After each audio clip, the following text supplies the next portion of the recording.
Friends, welcome to my channel. ఇక పింకీకి పెళ్లి చూపులు అరేంజ్ చేశారని తెలిసి రాజు రావడం, పెళ్లి చూపులకి వచ్చిన వాళ్ళందరినీ కూడా గొడవ పెట్టుకొని పంపించేయడం ఇదంతా జరిగింది కదా. తర్వాత రాజు వచ్చి చేసిన గొడవని గుర్తుపెట్టుకున్న ప్రతాప్ ఏ విధంగానైనా పింకీకి పెళ్లి చేయాలని నిర్ణయించుకుంటాడు. ఆ సంబంధానికి వచ్చిన వాళ్ళకి ఇక వెంటనే క్షమాపణ చెప్పి త్వరలోనే నిశ్చితార్థానికి ముహూర్తం పెట్టుకుంటామని చెప్పక్క అనగానే వెంటనే రూప షాక్ అయిపోతుంది. ఏంటి నాన్న మీరు మాట్లాడేది, ఏం మాట్లాడుతున్నారు మీరు అని అంటూ ఉంటే, రూప నా నిర్ణయమే ఇక ఆఖరి నిర్ణయంగా భావించాలి అంటే తిరిగి ఏమి కూడా చెప్పాలని అనుకోవద్దు అనగానే పింకీ ఏడ్చుకుంటూ లోపలికి వెళ్ళిపోతుంది. విజయాంబిక దీపక్ సంతోషపడుతూ ఉంటారు. వెంటనే రూప ఇక రాజుకి ఫోన్ చేసి, రాజు అనగానే ఏంటి, ఎందుకు ఫోన్ చేశారు అని అడుగుతూ ఉంటాడు. రాజు ఒక్క నిమిషం నేను చెప్పేది వినో, పింకీకి ఇందాక తీసుకొచ్చిన సంబంధమే ఖాయం చేశారు, నిశ్చితార్థానికి కూడా ముహూర్తం పెట్టిస్తానని అంటున్నారు అనగానే ఆ నిశ్చితార్థ సమయానికే పింకీకి గోపికి పెళ్లి చేస్తానని పింకీకి చెప్పండి, పింకీని ఏమీ బాధపడద్దని చెప్పండి అని అంటూ ఉంటాడు రాజు. వెంటనే ఇక పింకీతో చెప్తూ ఉంటుంది రూప. పింకీ చాలా సంతోషపడుతూ ఉంటుంది. నిజంగా రాజు నాకు గోపికి పెళ్లి చేస్తాడా అక్క అని అడుగుతూ ఉంటే, రాజు మాట అంటే మాటే, ఖచ్చితంగా ఇచ్చిన మాటని నిలబెట్టుకొని తీరుతాడు, మీ కంగారు పడద్దు అని చెప్పి ఈ విధంగా అంటూ ఉంటే, ఇకపోతే రాజు ఇంటికి వెళ్ళిపోతాడు. ఇంటికి వెళ్ళిన తర్వాత బంటి పరిగెత్తుకుంటూ నాన్న అని పరిగెత్తుకుని వస్తాడు. బంటి ఇప్పుడు నీకు ఎలా ఉంది నాన్న అని అడుగుతూ ఉంటే, నాకు తగ్గిపోయింది నాన్న, కొంచెం నొప్పిగా ఉంది అంతే అని అంటూ ఉంటే, అవునా నువ్వు వెళ్ళి రెస్ట్ తీసుకో అనగానే వెంటనే ఇక బంటి లోపలికి వెళ్ళిపోతాడు. వెంటనే అసలు జరిగింది ఏంటయ్యా, ఎందుకు ఇంత హడావిడిగా వెళ్ళావు, మా అందరికీ ఒక్క మాట చెప్పకుండా అని అంటూ ఉంటే, అమ్మ అది పింకీకి పెళ్లి చూపులు ఏర్పాట్లు చేశారని తెలిసింది అనగానే ఒక్కసారిగా గోపి అలాగే అందరు కూడా షాక్ అయిపోతారు. ఏంటన్నయ్య నువ్వనేది, నాకు పింకీకి పెళ్లి చేస్తానని మాట ఇచ్చి నన్ను చదువుకొని మంచి జాబ్ తెచ్చుకొని రమ్మని చెప్పి ఇప్పుడు పింకీని నాకు కాకుండా వేరొకరికి ఇచ్చి పెళ్లి చేయడం ఏంటన్నయ్య అనగానే, ఆ మనుషులు అంతే, వాళ్ళకి బంధాలు బాంధవ్యాల గురించి ఏమీ తెలియవు గోపి, వాళ్ళు ఉన్నవాళ్ళు మనం పేద రక్తం అయిన దానికి కాని దానికి ప్రతి దానికి కూడా అందరినీ వేలెత్తి చూపే వాళ్ళకి మన ప్రేమలు ఏమీ అర్థం అవుతాయి అనగానే వెంటనే ఇక అయినా పింకీ ఎంత బాధపడుతుందో ఏమో అని చెప్పేసి అనుకుంటూ ఉంటే, నేను పింకీకి అలాగే గోపికి పెళ్లి చేయాలని అనుకుంటున్నాను అని అనగానే ఒక్కసారిగా అందరూ కూడా షాక్ అయిపోతారు. గోపి మాత్రం సంతోషపడుతూ, అన్నయ్య నా ప్రేమను అర్థం చేసుకున్నందుకు చాలా థ్యాంక్స్ అని చెప్పి అంటూ ఉంటే, ప్రేమించుకున్నప్పుడు ఇక ఇద్దరు కూడా పెళ్లి చేసుకున్నప్పుడు ప్రేమించుకోవడం ఎందుకు, ఆయన ఆ రోజు మాట ఇచ్చి తప్పారు, నిజానికి పెద్దయ్య ఇచ్చిన మాట మీద నిలబడి మీ ఇద్దరికి పెళ్లి చేస్తారని అనుకున్నాను, కానీ పింకీకి పెళ్లి సంబంధం తీసుకొచ్చారని తెలిసి కోపంగా అక్కడికి వెళ్ళాను, పెళ్లి వాళ్ళందరినీ కూడా పంపించేశాను, కానీ పెద్దయ్య మాత్రం వెంటనే కోపంతో రగిలిపోతూ ఆ వచ్చిన సంబంధాన్ని ఫిక్స్ చేశారంట. త్వరలోనే పింకీకి అతనికి నిశ్చితార్థం కూడా జరగబోతుందంట. ఆ నిశ్చితార్థం జరిగే సమయానికి నీకు పింకీకి పెళ్ళి జరిగిపోవాలి గోపి అనగానే, సరే అన్నయ్య అని చెప్పేసి ఈ విధంగా అంటూ ఉంటే, ఏర్పాట్లన్నీ కూడా చూడండి అనగానే సరేరా నాయన అని చెప్పి అప్పలనాయుడు ముత్యాలు అందరు కూడా అంటూ ఉంటారు.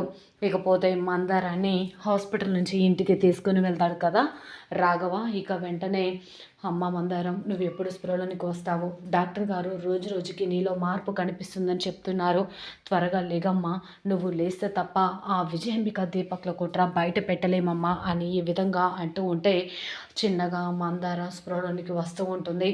వెంటనే స్పృహలోకి రావడం చూసిన రాఘవ, అమ్మ మందారం స్పృహలోనికి వచ్చావా అని అడుగుతూ ఉంటే, రాఘవన్న నువ్వు ఎక్కడున్నావు, నేను ఎక్కడ ఉన్నాను అని అడుగుతూ ఉంటే జరిగిందంతా కూడా చెప్తూ ఉంటాడు రాఘవ. ఆ రోజు నువ్వు నన్ను కాపాడాలని చెప్పి అమ్మాయి గారిని రాజుని రప్పించావు, కానీ అక్కడికి రాజు వచ్చి నన్ను కాపాడాడు. తర్వాత ఆ గౌతమ్ అలాగే అందరు కూడా నన్ను కిడ్నాప్ చేపించి మళ్ళీ కూడా వేరే దగ్గర దాచిపెట్టారు, వాళ్ళని దాటుకొని వచ్చేసాను. అప్పటికే దీపక్ అలాగే విజయాంబికలు నిన్ను కత్తితో పొడిచారని తెలిసింది. తర్వాత నువ్వు బ్రతుకున్నావని, ఇక శవంగా నిన్ను కాల్చుతున్న రాజు కాల్చి వెళ్ళిపోయిన తర్వాత వెంటనే ఇక ఆ కాటి కాపరి నువ్వు ఊపిరి పోసుకున్నావని స్పృహలోనికి వచ్చావని తెలిసి కాళ్ళు చేతులు కదిపించడంతో ఆ కాటి కాపరి అక్కడ నిన్ను పడుకోబెట్టి ఇక నీకు గుండెనంతా కూడా రబ్ చేస్తుంటే అప్పటికి సమయానికి వచ్చాను, నువ్వు నాకు తెలుసు అని చెప్పి నిన్ను ఇక్కడికి తీసుకొచ్చి నీకు వైద్యం ఇప్పిస్తున్నాను మందారం అనగానే, అవునా అన్న నేను చనిపోయానని చెప్పి అందరూ అనుకున్నారనుకుంటా అని ఈ విధంగా మందారం అంటూ ఉంటే, ఏది ఏమైనా సరే ఆ విజయాంబికల దీపక్ల కుట్ర బయట పెట్టడానికి నన్ను ఆ భగవంతుడు ప్రాణాలతో ఉంచాడమ్మా అని ఈ విధంగా అంటూ ఉంటాడు రాఘవ. అవును రాఘవన్న అని అంటూ ఉంటే, నువ్వు త్వరగా కోలుకోవాలమ్మా, మనం వెంటనే పెద్దగారి ఇంటికి వెళ్ళాలి, జరిగిందంతా చెప్పాలి, ఆ అమ్మాయి గారు రాజు కూడా విడిపోయారని తెలిసింది అనగానే ఒక్కసారిగా షాక్ అయిపోతుంది ఈ మందారం. ఏంటి రాఘవన్న నువ్వు అనేది అనగానే, అవునమ్మా ఆ రోజు అమ్మాయి కానీ నీ దగ్గర ఉండమని చెప్పి రాజు నా కోసం వచ్చాడు కదా, కానీ అమ్మాయి కానీ నువ్వు మాత్రం ఎమ్మెల్యేలు గోవాకి వెళ్ళిపోతున్నారని చెప్పి అమ్మాయి కానీ పంపించేశావు, అమ్మాయి గారు వెళ్ళనన్నా సరే నీ మీద ఒట్టు వేయించుకొని మరి పంపించేశావు, కానీ తీరా అక్కడికి వెళ్ళిన తర్వాత అమ్మాయి గారు ఇంటికి వెళ్ళిన తర్వాత ఈ విజయాంబిక దీపక్లో వచ్చి నీ ప్రాణాలను తీయడానికి సిద్ధపడ్డారు, కానీ నిన్ను అమ్మాయి గారిని నీ దగ్గర ఉంచమని చెప్తే అమ్మాయి గారిని నిన్ను వదిలి రావడం వల్లే నీ ప్రాణాలు పోగొట్టుకున్నావు అని చెప్పి రాజు అమ్మాయి గారిని తప్పుగా అపార్థం చేసుకున్నాడు. ఇద్దరి మధ్య బాగా దూరం పెరిగిపోయింది. అప్పుడు అమ్మాయి గారి కొన్నాళ్ళు న్యూయార్క్ ఎక్కడికో వెళ్ళి వచ్చారని తెలిసింది.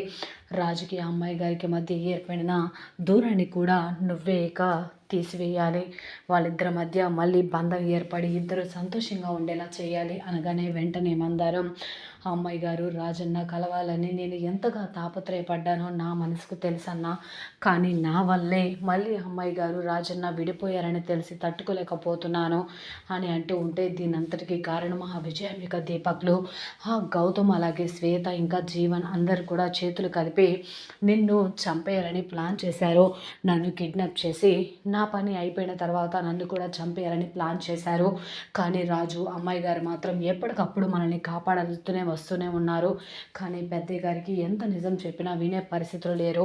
ఆ విజయాంబిక దీపక్లో మాత్రం పెద్దయ్య గారి మనసును ఎప్పటికప్పుడు మారుస్తూనే వస్తూ ఉన్నారు.